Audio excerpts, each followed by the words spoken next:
Europe 1. Le grand direct des médias avec Jean-Marc Morandini. C'est un magazine culte qui a marqué l'histoire du petit écran, un magazine qui n'est plus à l'antenne depuis 25 ans et pourtant Apostrophe reste l'une des émissions de référence après un premier coffret de 6 DVD sorti l'an dernier.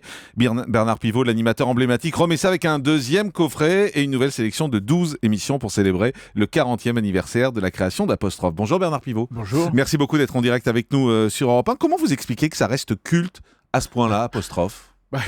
Je sais pas, c'est une question que je me pose souvent et à laquelle évidemment je n'ai pas la réponse. Je pense que cette émission a correspondu à un moment à la fois de la télévision et de l'évolution du livre et de la littérature.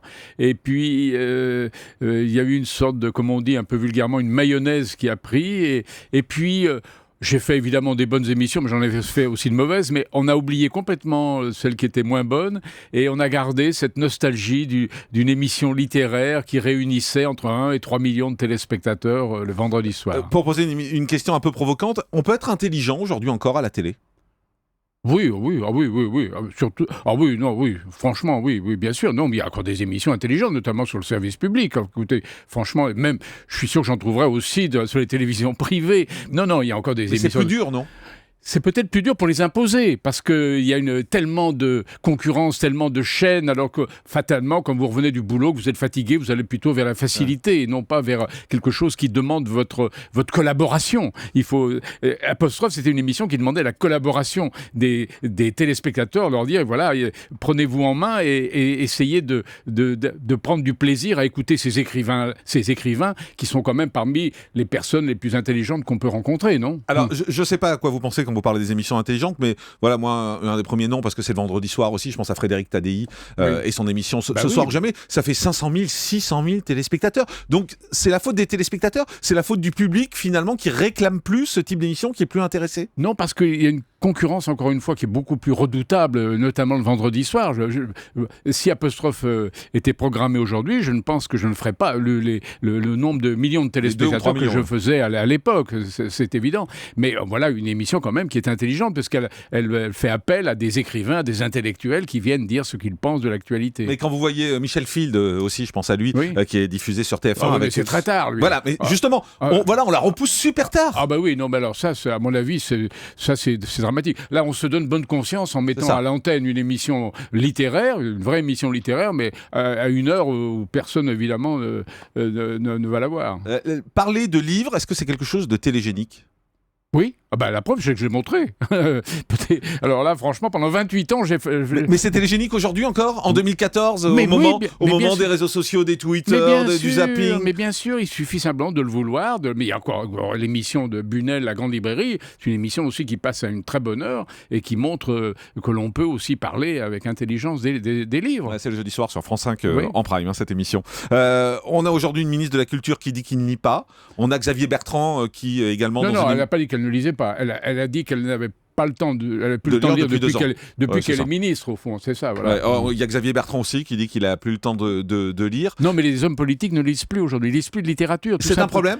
Oui, c'est un problème. Oui, ça, franchement, c'est un problème. C'est tout simplement parce que autrefois, les gens qui nous gouvernaient étaient issus très souvent de Normal Sup, donc ils avaient fait des études littéraires poussées. Aujourd'hui, ils sortent de l'ENA, et l'ENA, on ne lit plus de la littérature comme on lit de l'économie, de la politique, des choses comme ça. En quoi c'est un problème aujourd'hui pour ces gens qui nous dirigent ? Parce que je trouve que la France avait cette image d'imposer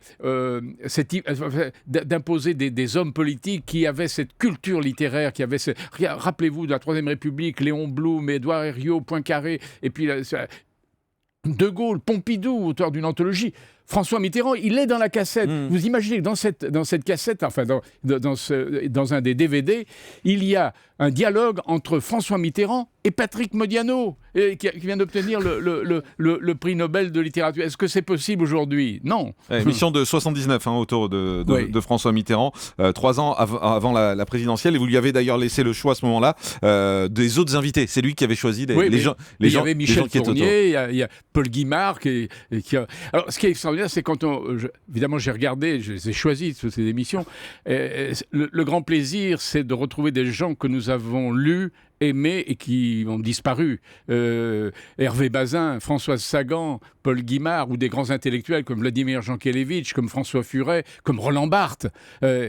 Tous ces gens-là, ils sont dans le coffret. Et ça, moi, j'ai un petit pincement au cœur quand je les vois, quand je les entends. Et en même temps, je suis assez fier de leur avoir donné à l'époque la parole. Il y a l'équivalent de ces gens-là aujourd'hui?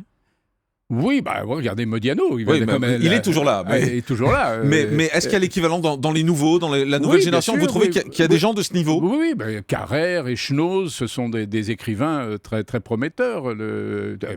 Prometteurs, j'exagère. Ce sont des gens qui ont déjà une œuvre et qui un jour peuvent prétendre, eux aussi, au prix Nobel de littérature. Parmi les plus jeunes gens, les plus jeunes auditeurs qui nous écoutent ce matin sur Europe 1, ils ne se souviennent pas d'Apostrophe. Ils se souviennent de vous peut-être dans la dictée. En revanche, la fameuse dictée de pivot. Pourquoi ça n'existe plus, ça? Écoutez, je ne sais pas demander. Vous recevez tous les patrons des chaînes, alors demandez-leur. Oui, quand je monte dans un taxi, le chauffeur de taxi ne me parle pas d'Apostrophe, il me parle de la dictée. C'est ça. Toujours. C'est ça, toujours, oui. C'est un problème de génération, et en fait. D'ailleurs, souvent, parce que les chauffeurs de taxi sont souvent des gens qui ne sont pas nés en France ou qui sont nés en France de parents étrangers.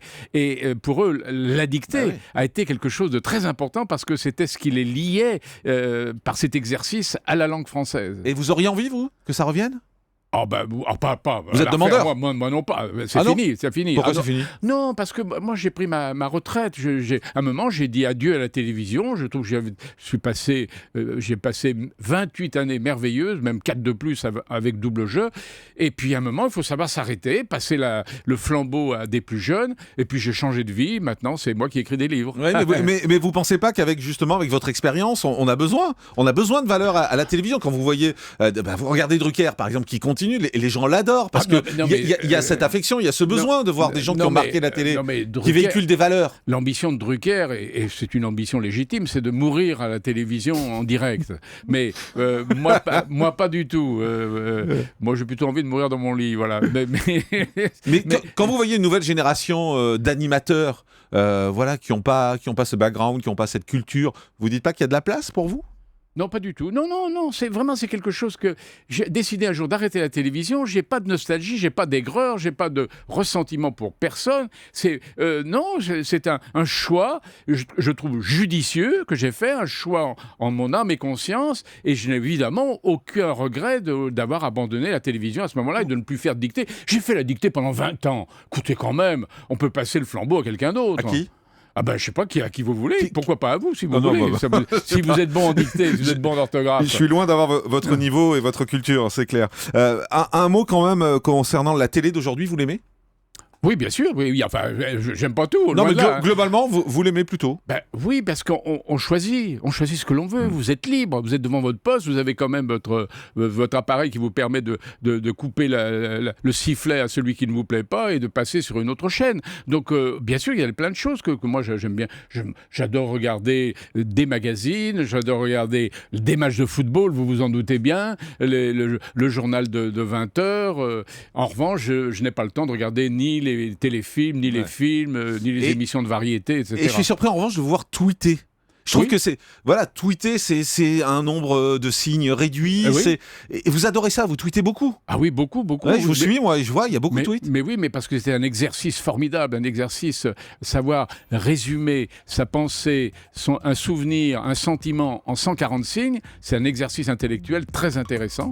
Et la preuve, c'est que beaucoup de gens s'y adonnent. Il y a beaucoup de saloperies aussi sur Twitter. Oui, mais là, vous n'êtes pas obligé de regarder les saloperies. Mais ça arrive, vous savez comment ça marche, Twitter, ça arrive. Non, mais la regardez pas.